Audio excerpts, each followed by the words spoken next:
All right, perfect. Thank you. Welcome, everybody. Thank you for joining us today. So today we're going to be welcoming to the Middle East new teachers and existing teachers returning back to the Middle East. So we're working as Women Ed. We have some guests on the show today. So just to give you a bit of background about Women Ed, we are the Women Ed MENA region, which is Middle East and North Africa, but Women Ed is a grassroots movement that spans the whole globe. So you'll find Women Ed groups all over the globe working in different capacities. So it's a grassroots movement. And the aim of Women Ed is to connect existing and inspiring leaders as well in education. And it's just to achieve, the aim is to achieve a more equitable balance. And we do this through our networks and events in social media community. And our main aim is to ask people to be 10% braver. So thinking, what would you do if you could be 10% braver? So just to touch on our values, we look at clarity, communication, connection, increasing confidence, collaboration, looking at our community and how we can join up with each other. We encourage each other and challenge each other, and our aim is to promote change. So if you haven't read these books already, these are some great starting books to have a look at about how you can be 10% braver and being 10% braver as well. And it's got some fantastic advice and some fantastic stories and journeys in there that you can look at and relate to as well. So go get those if you haven't got them already. But our main aim in Women Ed MENA is to network, support and share. So we have some wonderful ladies with us today. I'll just come back to this slide about what's coming up later. We have some wonderful ladies with us today. We have Leisa Grace. Welcome, Leisa. So Lisa's part of the Teach Middle East. You lead on the Teach Middle East. You run the magazine and have done. Would you like to give us a little bit of background about that, please? Yeah, so I am Leisa Grace, and I call myself a teacher, former school leader. I taught for 20 odd years. I led schools up until 2018 when I stepped out of the school yard, so to speak, and started editing Teach Middle East magazine. I took over from my former colleague, and now we do the magazine. We have a podcast which I host, and we also do events. So we have a catalog of events. The magazine started by school leaders and continues to be run and written fully by people in schools like yourselves. If you ever flick through, every single article is written by teachers who are currently in schools in the region, and sometimes further afield. And it's a termly magazine in print and digital. And the aim of the whole thing, the whole movement, is to connect, develop, and empower educators, giving them the opportunity, giving us all as educators the opportunity to really share and have our voices heard, and have a platform on which we can stand and be seen and heard. So that's what I do on a day-to-day basis. Apart from that, I also do some education consultancy because, like I said, I led school. I was the academic head of Al Shaheen School in Al Ain for several years, quite a big school, government, 1,000 students. So in 2018, I stepped away from that, and now I do this. Little bit less daunting, but just as purposeful. Definitely. Thank you for that. Definitely very important and a great source of information and articles in there as well. So if you haven't got hold of one or you haven't had a look at it, definitely get yourself onto the site or grab yourself a copy. We also have Nalini Cook, who is part of ICS Research. Welcome, Nalini. Hi, Esther. So as Esther said, my name is Nalini Cook. I'm head of global research at ISC Research, and we're an organisation based out of the UK, although I'm resident in Dubai, that looks at international schools and what's happening in them. It's the data, it's the intelligence and the research. So if you ever need to know about what's happening on a global or a regional level in international schools, I've got that information. We spend a lot of our time staking out the trends, looking at what's going on in terms of things like curriculum, teaching and learning, but also well-being, school leadership, that type of thing. We also publish a magazine, International School Leader, which has lots and lots of articles written by school leaders around the world who are looking at various trends in their region and how those might affect each and every person teaching in an international school. I've been in the Middle East for almost 20 years, so I think that makes me an old hand here. We'll see. Yes, you'll often see me at conferences and visiting various schools to conduct the research. Thank you. We also have Hannah and Yasmin who'll be catching up with us in a little bit. But before, I know Leisa and Nalini would like to just share a little bit and talk about some advice that they'd like to give anyone coming to the Middle East or existing teachers returning back to the Middle East as well. Yeah. So, well, I think the first thing to say is really big warm welcome to anybody who is either new to the region or indeed welcome back if you are returning after a summer holiday somewhere away, which after the last few years, I think is quite a treat these days to be able to get away and travel.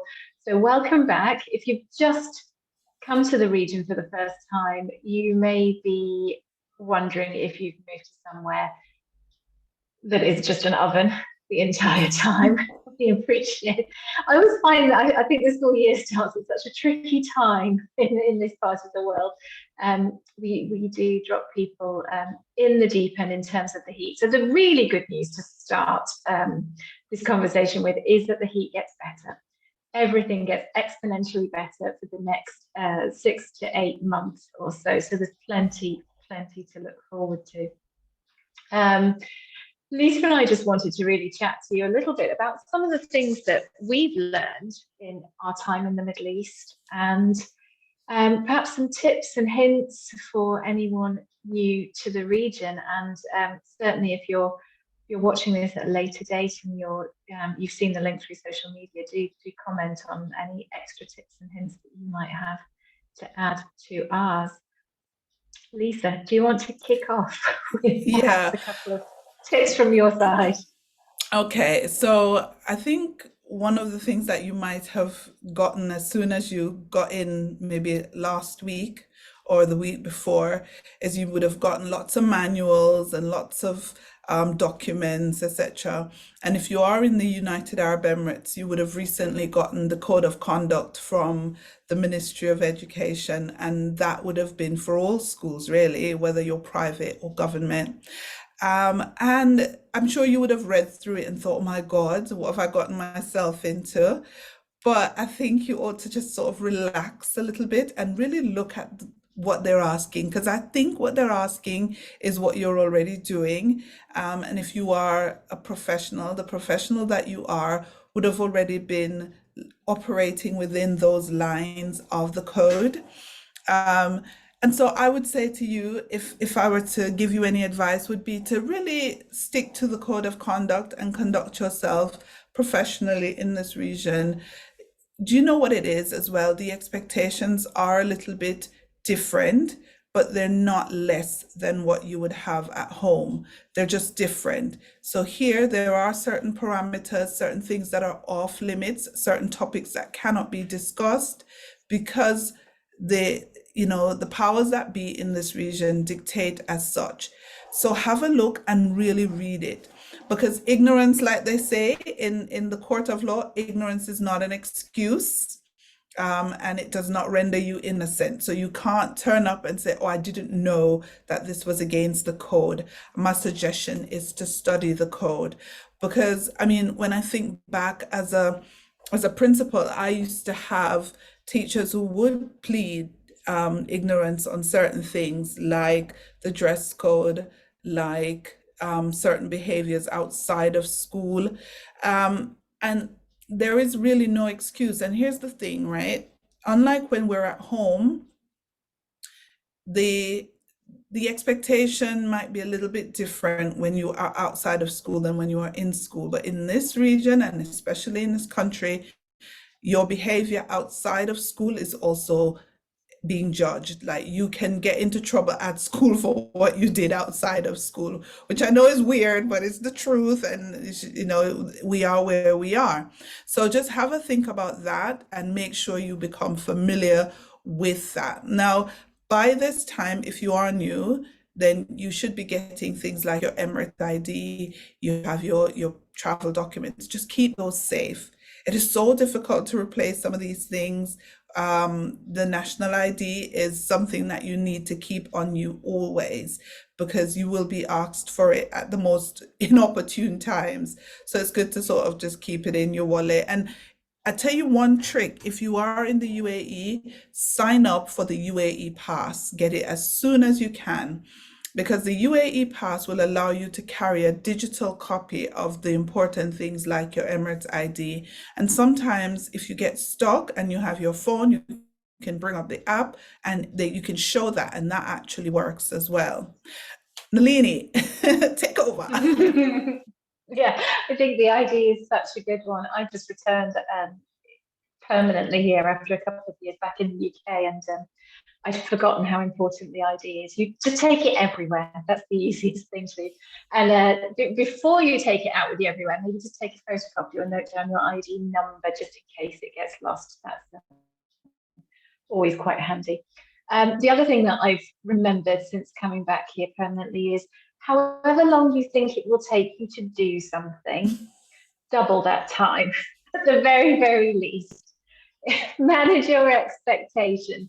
You know, look, it's not a bad thing. It's just simply, you know, people rock to a different beat in this part of the world sometimes.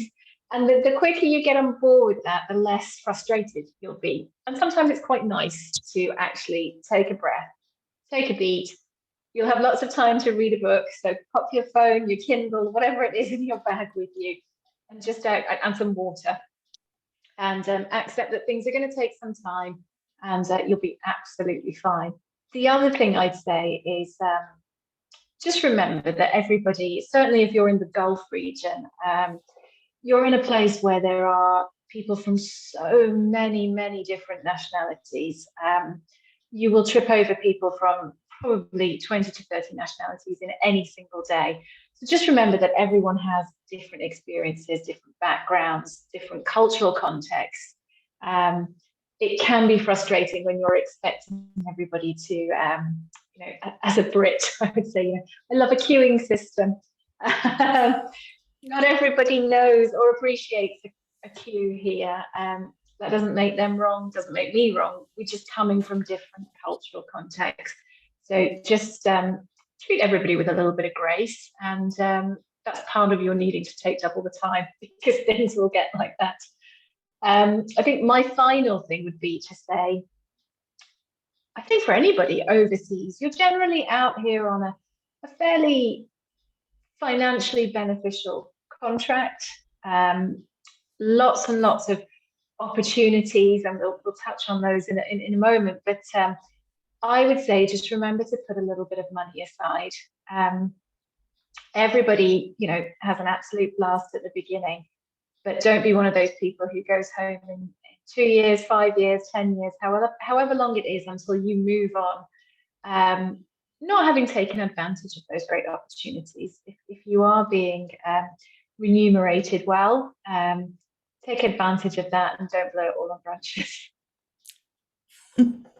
I think there's all of those, that's so good, all of the advice, particularly your ID, that's so important, because you forget that, and you don't always need that. We're in the UK as much in terms of carrying it around and being asked for it. And I think that's something that in most of the areas I've been in, that's definitely, and your health card, like your insurance, your health insurance card. And yeah, the advice about being respectful of different customs, that's a huge one, I think, because it is, I think it's such a privilege to be around so many different people, but acknowledging that is so important as well. Yeah. So thank you. So we also want to look at, when you come out here professionally, it is also a really good move. But that will depend on you as well, as everything does, you know what I mean? And like, there are lots of opportunities, loads of international schools, and lots of opportunities for promotion and for movement and for growth. But really, for that to happen, you have to stay on top of your professional development. You have to take the onus. Your school might not provide the quality professional development that you want or expect, but that doesn't mean that you can't access it. And especially since COVID, lots of things have gone online. And lots of things are available to you. As someone who runs a professional magazine, I can tell you that a lot of the things that you think aren't accessible are, and they're at no cost to you. It doesn't cost you anything to put a podcast in your ear while you're walking and learn something, and it doesn't cost you to flip through a magazine and read a few articles when you are on maybe your PPP time, or you're in your classroom and you have a moment. And I also think knowing where to look is also important. So like Nalini says, there is the International School Leader magazine that ISC does run. There's Teach Middle East. We're going into our 10th volume. So this is 10 years of this magazine being in this region. So there's a back catalog that is free, available at teachmiddleeast.com. Go check it out, because I feel like there is a wealth of information. And not only that, get out of school as much as you can. I know it's not easy, but get out and go to events. There's lots of events coming up. We're getting into the good event season now, when the weather is gonna get cooler. I promise it's gonna get cooler. And you will be able to get out a little bit depending on your school. And I keep stressing that because some schools don't. However, there are events that are happening on weekends. So like coming up, we have the guest conference in Dubai that's happening between November 15th and 17th. And just before the guest conference on November 12th, we're hosting the STEM MENA conference. I know it's very specialized, but if you're a STEM teacher, that's a good one for you, because it's on a Saturday and you don't have to sort of like ask permission. It's just on you if you want to book a ticket and go at stemmena.com. And then there is like next year, there is the Middle East School Leadership Conference in February 22nd and 23rd. And there's BSME conference on 27th to the 2nd of March, somewhere there. I don't have them all in my head. And then there's like NISA happening in October. Nalini, fill me up. What am I missing? Because there's tons. What are you missing? Those are definitely the main ones. And it's certainly, if your school's a member of BSME or COBIS or NISA, NIASC, anything like that, lots of them, have availability to go. But even if you can't go as a teacher, these leadership conferences, etc., just look at those association websites, because there is so much free PD. There is so much support there. There are so many, just 1-hour webinars on various things that might be of interest to you. So sign up for those. That's absolutely, it's so worth it. So just look at whatever association your school belongs to. If they don't, as at least Grace said, there's so many that you can attend on your own time. There's a lot of free stuff as well, particularly if you're lucky enough to be in the UAE. There's such a lot of free PD here. I think it's probably not that much different in Qatar. I know it's a little bit quieter in places like Muscat, but those things are there. Become a part of this network. Women Ed. There is, it's not that. Firstly, we have, that professional network, and we're promoting various things. But also, it's not that tough. Once you're settled in, it's not that tough to book a ticket and zip over here. From most places in the Middle East, it's less than a two-hour flight. From a lot of places, it's only a 20-30-minute flight. So if you see something going on in another country that you think is worthwhile, I'm sure any of us on the call today would be happy to just chat you through and say, is it worth going to this? And we can look at whether that's worth it for you or not. But also, I would say, as well as organisations like Women's Ed, connect with other peers outside your school, whether that's through an organisation like this, whether that's informally. People in your school and the support that you get inside your school is incredibly important. So this is not to undermine that at all. That should be your number one focus. But it's also really beneficial to have some contacts, some people who will be there to support you outside of school. It's just getting another point of view on things. It's also sometimes, we all need this. We all need to vent sometimes. Find somebody who you can trust where it won't go any further. And if you're having concerns about something at school, somebody that you can chat that through with. Again, there's lots of women, not just on this call, but there's so many women in this region who are, supporters, coaches, who are happy to be there and chat through these types of things with anybody. Yeah, I think I was sorry, about, Esther. Sorry.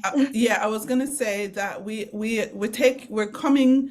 So Teach Middle East and friends, we're going to Doha this year. So we'll have a free event in Doha. We'll have another free event in Bahrain and another one in Riyadh. We're not coming to Muscat just yet. Sorry, Muscat, but there will be free PDs. So what we've noticed is that a lot of the PDs are concentrated in Dubai, Abu Dhabi. So we're taking it to the different parts of the GCC. Muscat maybe next academic year, but Riyadh, Doha, and Manama.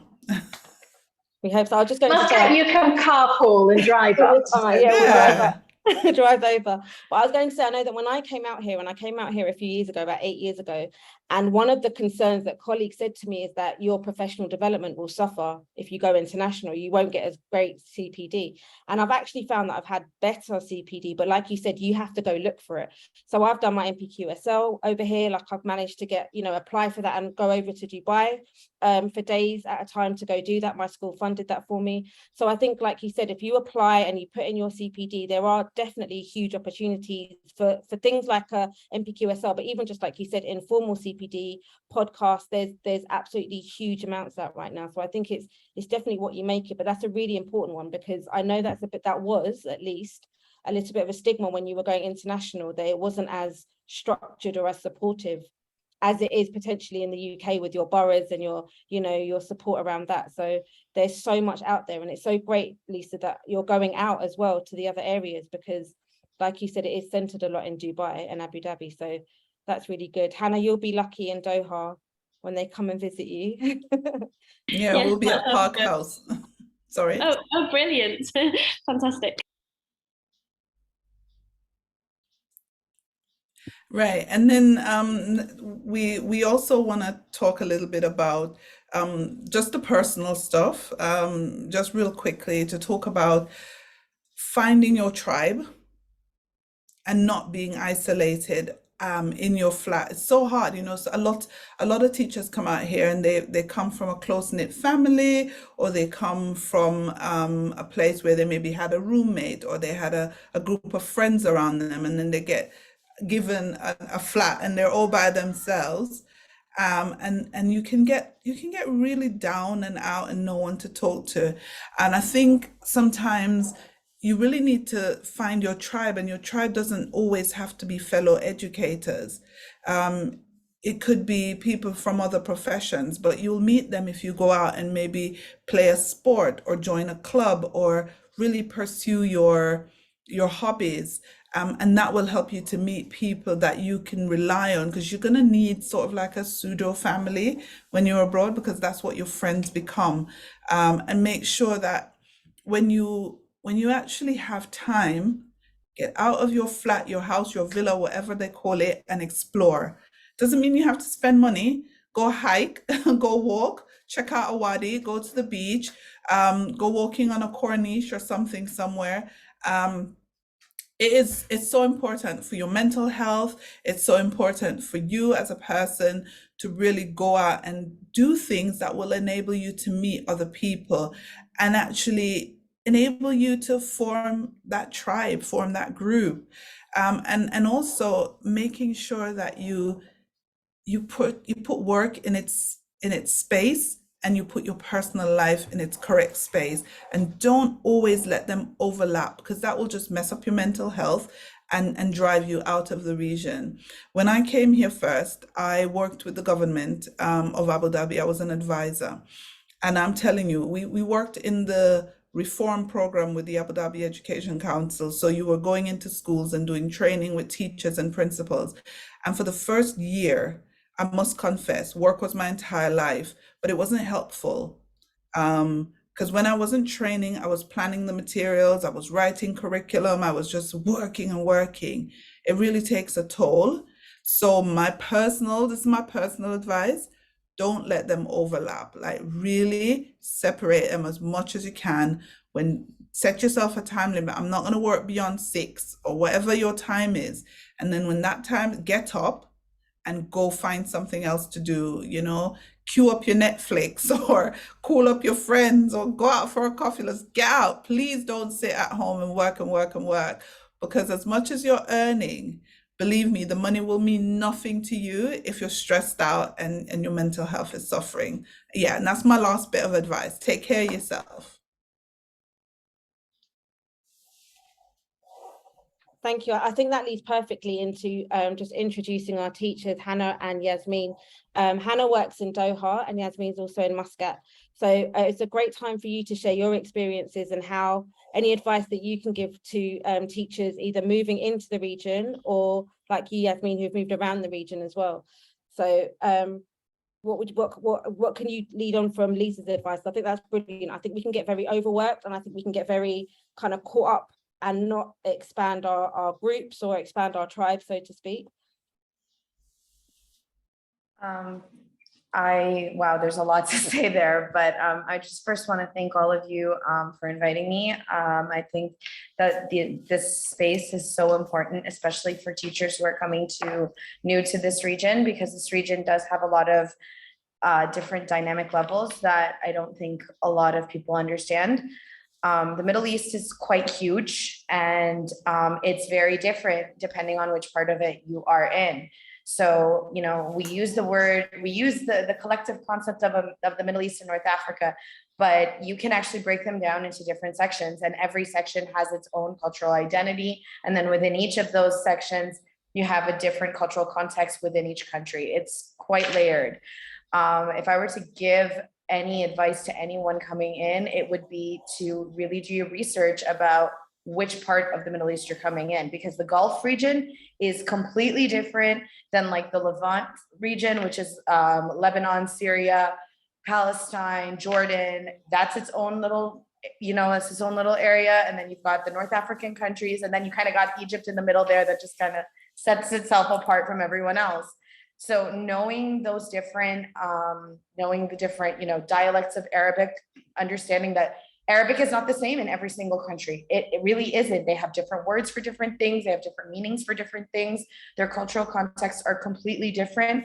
And understanding that the kids that you're going to be teaching, you'll get a combination of all of them. So really immersing yourself and asking those questions of what's different between, for example, the cultural traditions of Jordan versus the ones in Kuwait or the ones in Doha, Qatar, or in Egypt. Like, it's really, really important to understand that and be open to listening to what those differences are. I know, because I lived a good chunk of my life in Canada, and then I moved to Kuwait as a student, and then I taught there. I learned so much about Kuwaiti culture, about things I didn't realize I needed to know as a teacher versus when I was a student, and just immersing myself and really learning about the background and the history of the country, and how does that translate to the other Gulf countries and those ties that have come into it. And then moving to Oman here, I realized it's a completely different country with completely different values. I actually went through culture shock, which I didn't expect to. So my biggest piece of advice would be just really understand what country you're going to, ask those questions. And if you can get in touch with people who live in the community that are not expats, like locals, to get understanding of their traditions and their culture, it will be better for you coming in, because you can ask those questions and those people will be very honest with you. So you're not shocked about it.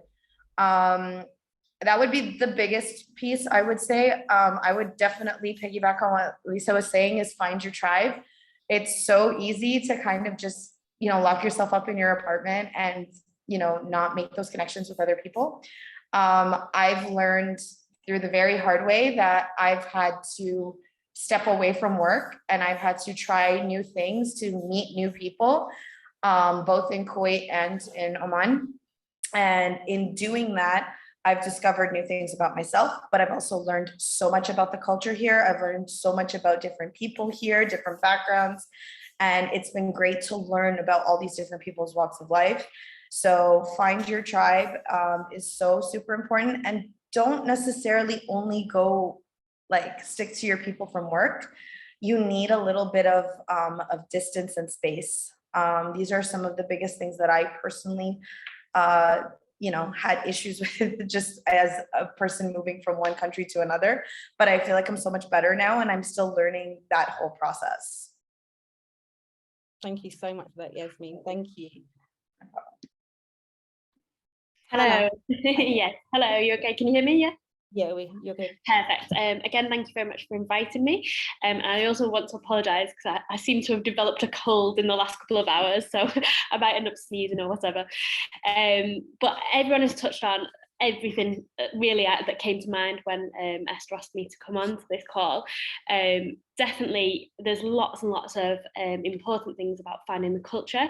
Something that so I've worked in both Muscat and Doha, and both schools have provided a buddy for me, and it was so vital to have that conversation with someone who is already in the country. And if the school doesn't provide that, just go on social media, find those groups and get to meet other people who are in the country to find out what the culture is like, what's going on in the area as well. Something Yasmin said is that each country is completely different as well, and I've noticed that from Muscat to Doha, they're completely different, both amazing in different ways, but again very different, and it's about finding doing your research and speaking to different people about the different cultures, about different processes and different things like that. There's a few things that I did want to touch on. So one big thing is patience. So when you come to the Middle East, it's about having that patience, because I know earlier they did say about things do take a long time, and it does. But again, like someone else said about it gives you time to breathe, just relax with it. There's no point chasing it. There's no point getting anxious about it. It will happen. It will. So yeah, just relax with that. Something that a few people mentioned as well is CPD, and I think Esther mentioned this, that since I've been here, my CPD has been incredible, like the opportunities you can get. But again, it is about finding yourself. So I've done the middle leadership course, I've currently trained to be a Senko, I'm currently on a dyslexia assessor course. You have got to find it yourself, but obviously some schools will support you. But when you speak to people in school, they will support you and guide you as well. It's just having those conversations, or within school, but also groups such as this as well. There's lots and lots of opportunity within the Middle East, and I think I'm quite a good example, as some of you as well. I lived in Muscat for 4 years. I actually moved back to Europe, and I'm back because I loved it so much. I missed it so much. Like, there's so much you can get from the Middle East and learning about the cultures and the experience. And one big thing for me is that people become your family. I know we've talked about finding your tribe, but people do become your family out here. Some of the friends I made in Muscat, I don't go a day without speaking to, because we became such close family out there. But something I do want to reiterate that Yasmin said is about trying to find friends outside of school as well, because it's important to not become consumed by work as well, because obviously, although our friends in Muscat were amazing, you'd end up talking about work or doing different things like that. So it's important to find other groups. So recently, obviously, I've been here for a couple of weeks now. I want to go and go to a netball club. My husband's going to football. Just finding different ways, or even like learning a different language, Arabic classes or other classes as well. So it is just about finding those opportunities and reaching out. Really, there's lots of people there who will help you. Everyone's been in the position when they first came over, so it's about reaching out to those people. And honestly, literally, everyone is so helpful out here. I can't believe it. Like, it's just a welcoming place. And like I said, I was straight back after a year of being in Europe. I missed it so much. Thank you so much. I think we've all touched on points that really, really resonate, and I think they're really helpful bits of advice for people as well. So thank you. So I don't know if anyone wants to share a few last things. Any few last points that anyone wants to add? Yes, Yasmin. Really quick, there was actually one thing I meant to say earlier. I find as a teacher and building connections with my kids has always been so important. Like that goes without saying as a teacher, but in this region, the kids, because you may not be an Arab speaker and don't know how to say their names, putting in the effort to learn how to say their names correctly goes such a long way. Kids really respect that, families really respect it, and it actually brings a whole other level of like respect for these kids and for the parents.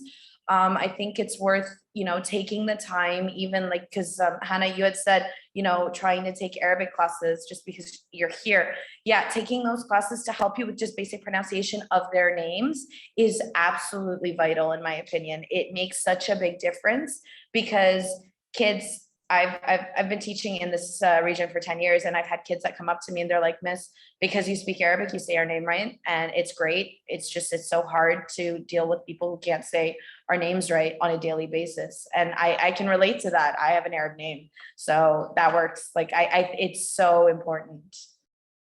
I think it goes, you're absolutely right, Esma, but I think it also goes beyond that, and just greeting people and saying thank you and having your basic, even if you don't know a lot, but just, that it goes a long way. And I think respect for the country that you're in is huge, and you don't have to be able to fluent, but if you're making that effort, it is appreciated a lot. Absolutely. Thank you so much. Hannah, I think you've got your hand up as well. Yes, something did pop into my head, and I agree with that definitely having those like basic like hello and thank you, it does go a long way. Something did pop into my head though about paperwork. Obviously I've been to two different countries and the paperwork has been completely different.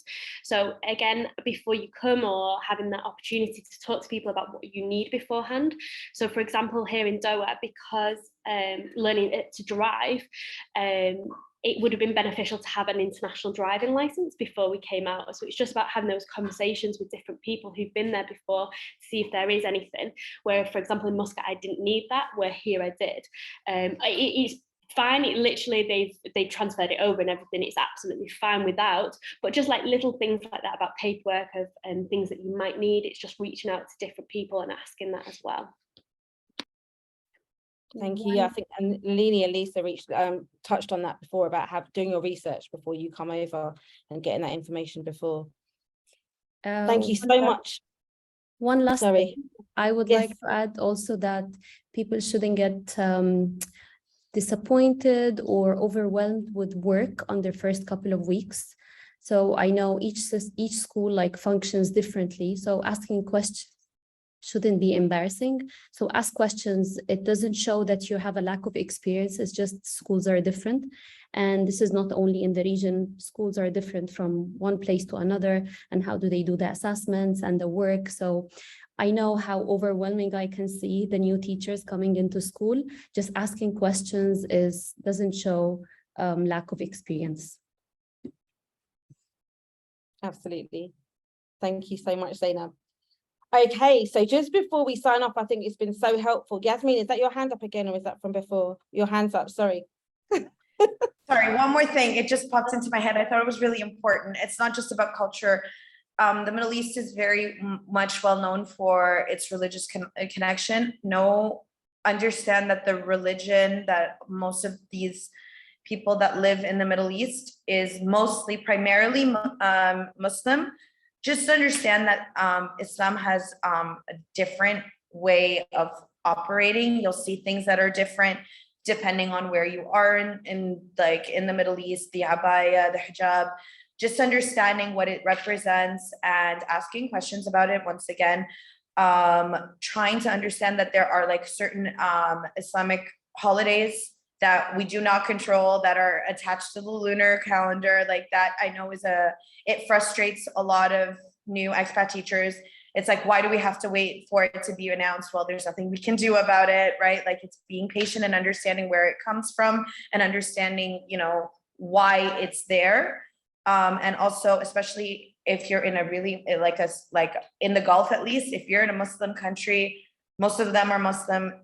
If it's Ramadan, right? Like, you got to know the rules of Ramadan. Like, these are the things that you need to know. Most schools will be very upfront and honest about it, but there are things that do happen that you may not know. Ask those questions to make sure that you are in the loop of what to expect. Thank you. That's so true. And I think it's very important in different areas, because obviously Dubai is very different, like to Muscat, to Doha. So it is important, absolutely, to double check that.